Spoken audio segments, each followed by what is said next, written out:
Mets hosting the Blue Jays, and the Blue Jays are minus 120 on the money line. The Mets are minus 105. The over-under is at 9 runs. The Mets getting a run and a half on the run line are minus 170, meaning if you bet them that way and they win this game outright, you win. They lose by 1, you win. And the Blue Jays laying a run and a half on the run line are plus 140, meaning if you bet them that way, they have to win by 2. Head-to-head, the home team's 5-5. The Blue Jays are 6-4 against the Mets in their last 10. The underdogs won the last 2 games. The favorite is 6-4 on the money line, and the favorite winning these games by 2 runs or more, laying a run and a half on the run line, also 6-4. There have been 2 one-run games in their last 10 meetings, 1 in their last 3. The under has hit in their last 2. The over-under is 5-5, and the over-9 specifically is 5-3-2.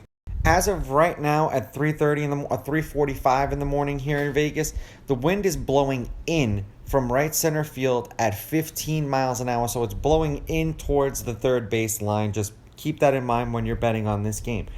Neither one of these pitchers pitched against the opposing team either last year or this year. The Blue Jays are 6-4 as a team with Berrios on the mound. They've won his last 2 starts. He's averaging 5 2/3 innings pitched and 5.5 strikeouts per game in those games.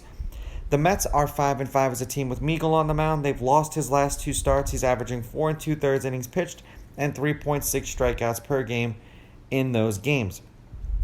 The last game they played against each other, which was yesterday, the Blue Jays won 3-0. The game before that, the Mets won 5-4. The game before that, the Blue Jays won 10-3. And the game before that, the Mets won 3-0. But the last 3 games that I read off were in 2021. The game they played yesterday, obviously, the Blue Jays won. The Blue Jays are 4-1 in their last 5, 3-1 in their last 4, and 6-4 in their last 10. 9 runs, 6 runs, 4 runs, 3 runs. That's how many runs have been scored combined in their last 4 games. 7 runs in a win, 2 runs in a loss, 3 runs in a win, 3 runs in a win. They've won their last 2 games. That would be the Blue Jays. The Mets are 3-1 in their last 4, and they are 5-5 in their last 10.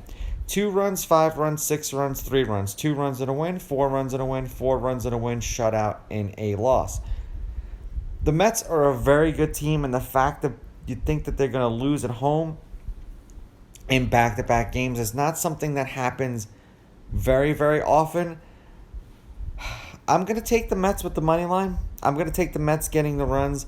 And because the wind is blowing in so strongly, I'm going to go under in this game. These are just my picks. If you disagree, please go with your gut, and please bet responsibly.